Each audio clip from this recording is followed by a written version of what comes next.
Hello, Internet. It is I, Malik Aaron, and welcome back to Box Office Predictions. Today we're going to be talking about Knock at the Cabin. So, as usual, we're going to be going over the pros and cons. So, let's get to it. Pros. This is an M. Night Shyamalan movie, and boy, Shyamalan, he's had a career, a very interesting one with a lot of ups and downs, to say the least. So let's talk about it. Because, man, like, there's a lot to say. All right. So, Shyamalan, his big break was The Sixth Sense. We all know that. Sixth Sense with Bruce Willis, Haley Joel Osment. That movie made a ton of money. It was like the second biggest movie in 1999. Made like almost 300 million domestic, 672 million worldwide, which is crazy. Still his biggest movie. Uh, he was a screenwriter for Stuart Little. Not too many people know that, but we're not really gonna talk about that. But yeah, Sixth Sense, huge hit, iconic movie. I think he got nominated. I think he may have won an Oscar for The Sixth Sense. I'm not super sure about that. I'm gonna look it up very quickly off screen. This should not take long at all. The Sixth Sense. Okay. Well, was nominated for uh yeah, it was nominated for Oscars. But yeah, big old hit. And then his next few movies were very well received. You have Unbreakable, Signs, although Signs had a bit of an iffy ending. Like everything before that was pretty great. And Unbreakable didn't it could have done a little better, but Signs did really good. Made like 400 million. Things were going really strong for Shyamalan. And then things took a turn that started with The Village. And The Village had a big opening weekend, opened like $50 million, but it crumbled fast. Only made like 114 million domestic and like 250 some million worldwide, which is still good. But this was the sign. Like the red flags were starting to pop up when it came to Shyamalan. It's kind of like his ego got too big, and then he pretty much believed he could do nothing wrong. Like everything he wrote was gold. That you never want that mindset ever, because what ends up happening is that you make absolute trash, and that's exactly what happened with Shyamalan. I know The Village, like like at the time when it came out, people hated it, but over time, people retroactively looked at it and were like, you know what, that really wasn't that bad. Maybe we were a little too harsh towards it, because apparently the marketing, made it way more exciting than it really was. And so obviously that's going to lead to a negative reaction. But yeah, the Lady in the Water, yeah, no one's going to look at that now and be like, yeah, that was good. People are going to be like, no, that was horrible. So yeah, Lady in the Water bombed. It did horrible. Only made like 72 million on like a 70 something million budget. Disaster. Then you have The Happening, which made more money but was also awful. But at least The Happening was funny, very funny. But yeah, it's a big old bust. And then I'd argue Shyamalan's biggest crime when it comes to filmmaking, The Last Airbender, where he took my favorite show of all time. Nothing else comes close. He took it and he utterly destroyed it. He destroyed the characters, the humor, everything. Everything just, it was a travesty. And it did make a lot more money. It's actually one of his bigger movies in terms of box office, but the reception was so piss poor, like so abysmal, and the profit, it didn't exactly boom at the box office. Despite making like 300 million, only made like 150 million. No, it had a 150 million budget, so that really doesn't look that great. That the planned trilogy was canceled, thank God, because I don't like, you're ruining one. It's bad enough you ruined one season. I did not want him to touch the other two seasons. Um, but yeah, I still don't understand why they chose him to make that movie. I don't get it. Like it's ugh. I don't know. But it's one of the worst movies of all time. It deserves to be one of the worst movies of all time. Absolute garbage fire of a movie that still makes me mad to this day. Um, I guess Devil. Well, he didn't make it per se, but he basically created like the story and everything. But that was relatively better received. Then After Earth, another epic mega fail. This was with Will Smith and Jaden Smith. This was basically more or less a nepotism vehicle. Will Smith trying to make Jaden Smith a thing, and it did not happen at all.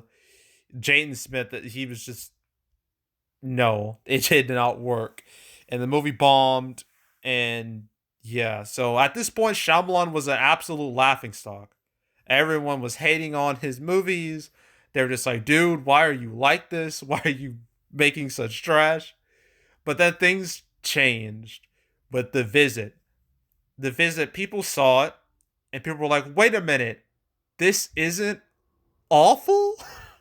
People were like shocked and surprised he didn't make another Trash Fire.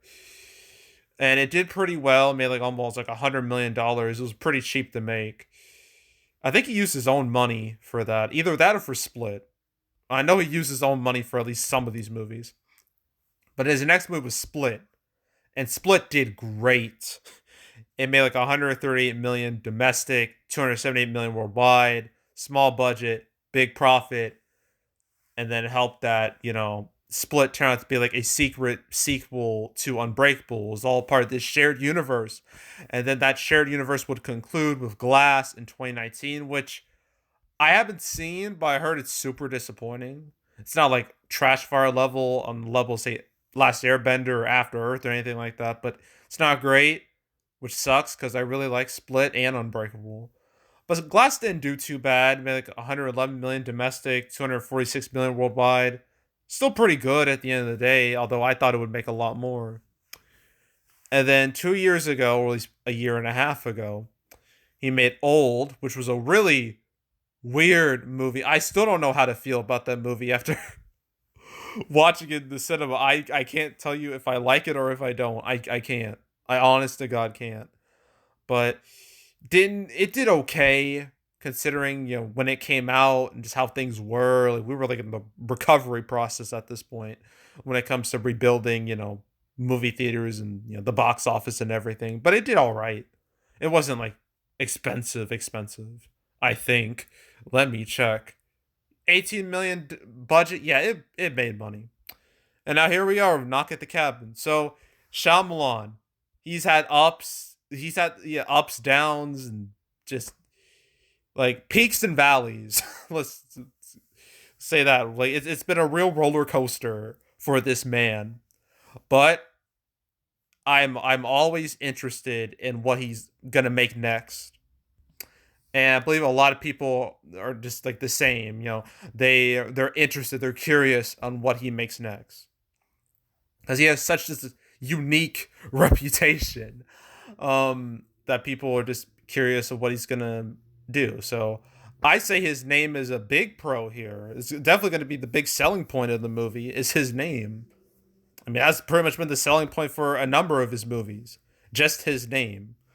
So and or the premise of the movie. So yeah, M. Night Shyamalan, I'm labeling him as a pro. If this was like 10 years ago, his name would be a big old con. But now it's definitely a pro. So that's pro number one. Pro number two are cast.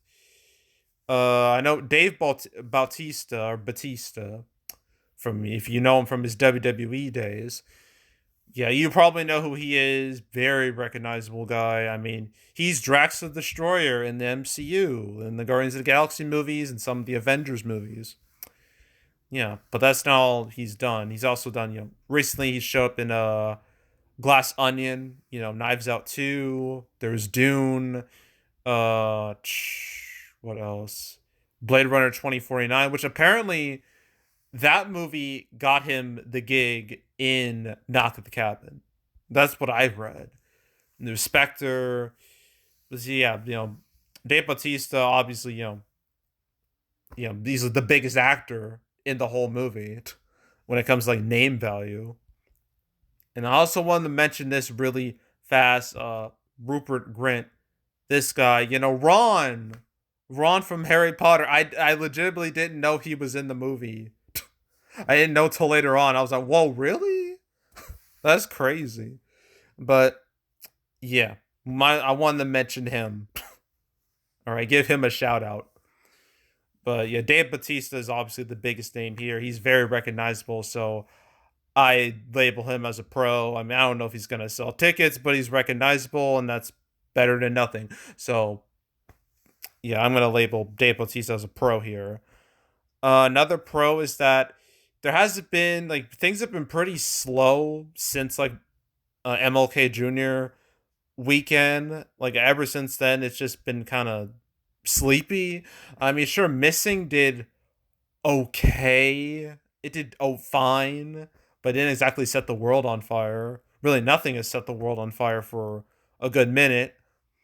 So and it helps that all the other movies that are currently out are either super old, like Avatar 2 and Puss in Boots 2, or Mithrigan or Man Called Otto, or they were just non-starters. So yeah, that's not going to be an issue. And sure, this is going up against 80 for Brady, but that's different target audience, different genre. The two movies should be able to coexist with each other because the audiences and the genres are so different. They're polar opposites, so they should survive alongside each other. So competition isn't a huge deal. It won't be a huge deal next week. It'll definitely be once Ant-Man 3 comes out. That's going to be a problem, but that's 2 weeks away, so it should be fine. So yeah, competition isn't a huge deal, so that's a pro. I guess I don't know. I guess this goes under the genre of like thriller, what horror thriller. They kind of fall into this relatively the same genre in a way, but we don't have like anything remotely similar to this in terms of, I guess, until what, Scream 6? That's not till March. Yeah. Yeah. So it will be a while before this movie faces like, direct competition. So competition's a non-issue, so it's a pro. Um Trying to think of what else. Well, it's Thursday preview. Let's look at that. I made like 1.45 million Thursday night. Now I'm not. It's foolish to expect a movie like this to make like a big preview number. Like we're in February. Like if this was summer, then it would probably done a little better. But February, like it's hard to get big preview numbers in February unless you make a really big movie that everyone has to see, like say a Deadpool or a Black Panther or something like that, or hell, a Sonic. But yeah, like, and obviously this doesn't have like brand recognition on its side. Well, I guess Shyamalan himself is a brand, but it's not like say Sonic or again Sonic, Deadpool, Black Panther. Those are all big brands. Okay, huge brands. But yeah, old. Let's compare it to that because that was Shyamalan's last movie. I don't want to compare it to Split or Glass. It's a little unfair in a way. But yeah, old I can definitely compare it to. They had a Thursday preview of 1.5 million, so very close to that. By like literally like less than what 50K, so pretty much the same. I'm trying to think of any other comparisons I could think of. What about The Visit? How did that do? I don't remember how that did in terms of Thursday previews. I don't even know if I'm going to see them here. I'm not sure. No, they're not here. Great. So I can't use those. Shoot. So The Visit is out as a comparison. I guess Mithrigan. It's not a great comparison, but I need something. So Mithrigan, how did that do in previews? Yeah, 2.75 million. That opened with like 30 million, so but obviously this had a lot more hype surrounding it. A lot more buzz thanks to the dance scene. Knock the Cabin doesn't have a dance scene.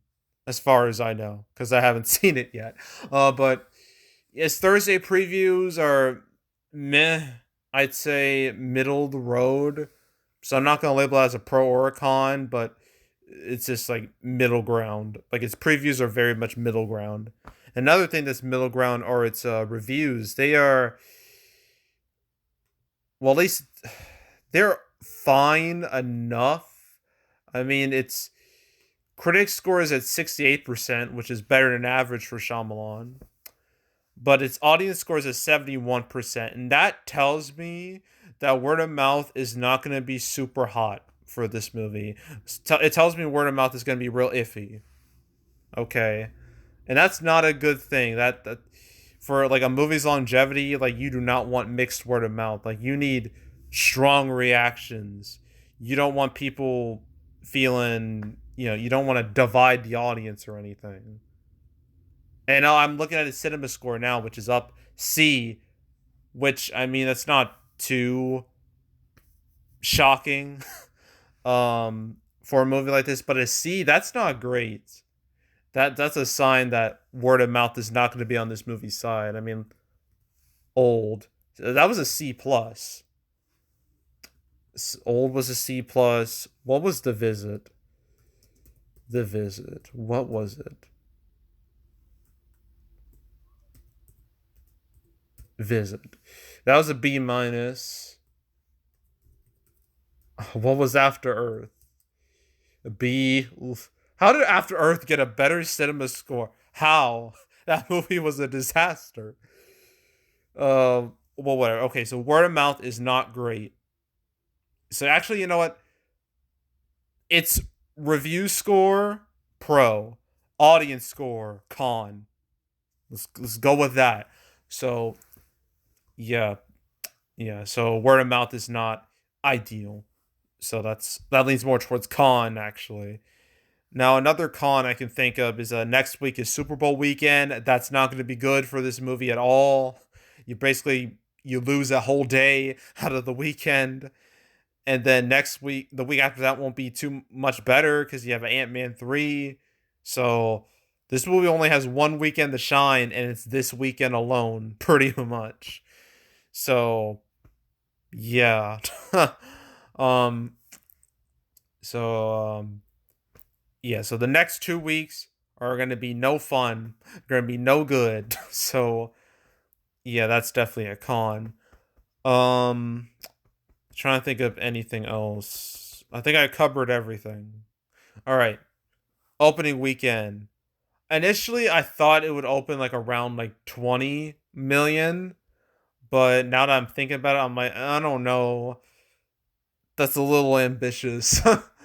But you know what? I'm going to have a range 15 to 20 million. It'll hit somewhere within that, I'd say. Um, and then it's total. I don't expect this to go have very long legs. Probably less than 40-ish million total. That's what I think. I mean, as long as this movie wasn't like super expensive, then it won't be a huge problem. But yeah, I thought this movie would do a little bit better, but yeah, I don't know. I didn't even mention. Well, it's not like a huge thing, but the movie, you know, this movie does have like a gay couple and their like adopted daughter, and they have to deal with these four strangers. Yeah, yeah, four strangers to avoid the apocalypse. I was wondering like how would like the having like the gay couple there, would that affect the movie at all? I mean, considering all the hoopla that went around like last year, let's say Lightyear and Bros and Strange World, a lot of hoopla. I don't know. I mean, the movie hasn't really made a huge deal out of it, which I think is a good thing. You don't want the whole movie to just be shadow. Like, you don't want that to just shadow the whole movie. Okay, it should be just a thing that's there, and then people just accept it, and then that's it, and then we don't make a big deal out of it. Okay, you don't want to create a whole circus because of like one moment in the movie. Okay, like Yeah, but I don't think it'll have much of an effect on in the grand scheme of things. I think it's just like a non-issue here because most people are going to be watching the movie because it's Shyamalan. So yeah, I know I'll watch it. I'm going to be watching it tomorrow. I'll let you know how it is once I make my recap video. Um, I don't know how. I can't say I'm excited or not. I'm interested. I'm curious. I'm very curious. So hopefully it goes okay-ish. And then that's it for the weekend. Yeah, that is it. So next weekend, apparently I have 3 movies. I know 2 I know for a fact I'm doing. And that's Magic Mike's Last Dance and the Titanic 25th anniversary re-release. I don't know about consecration? Is that how you say it? I think. I don't know. I don't know about that one, but I know I'm covering the other 2. And then the week after that, there's apparently some other movies. I know I'm doing Ant-Man 3. That's guaranteed. Marlowe, eh. I guess I'm doing that. I don't know about this whatever this Crunchyroll movie is. I don't know if I'm doing that. And then I know I'm doing Cocaine Bear and Jesus Revolution like at the end of February. And that's what February looks like. A little stronger than January, but not by a whole lot. But yeah. So yeah, that's it. That's all. Make sure to subscribe, like this video, leave a comment, turn on notifications, share the whole drill. You want to watch more videos like this? I got playlists on the homepage for all previous prediction videos I made this year. Still not a whole lot, but that will change soon enough. And not to, but if you want to watch any of the past prediction videos I made the past few years, you can go right ahead. There's also the canceled series where I go over all the movies that were supposed to come out but didn't. I made 174 episodes right now. I've talked about Knock at the Cabin only once. Yeah, once. One time only. And that was episode 85. A very long time ago. I talked about it alongside The Lost City, The Bad Guys, Ticket to Paradise, and Oppenheimer. Talked about it alongside all those. 3 of the 5, well, I guess now 4 of those 5 movies have now been released. The only one that hasn't is Oppenheimer. That's in July.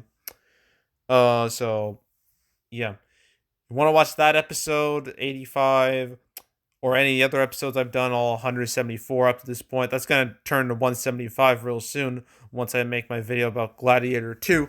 But yeah, you want to watch any of my cancel episodes, binge them all from beginning to now. I highly encourage it. So go do it.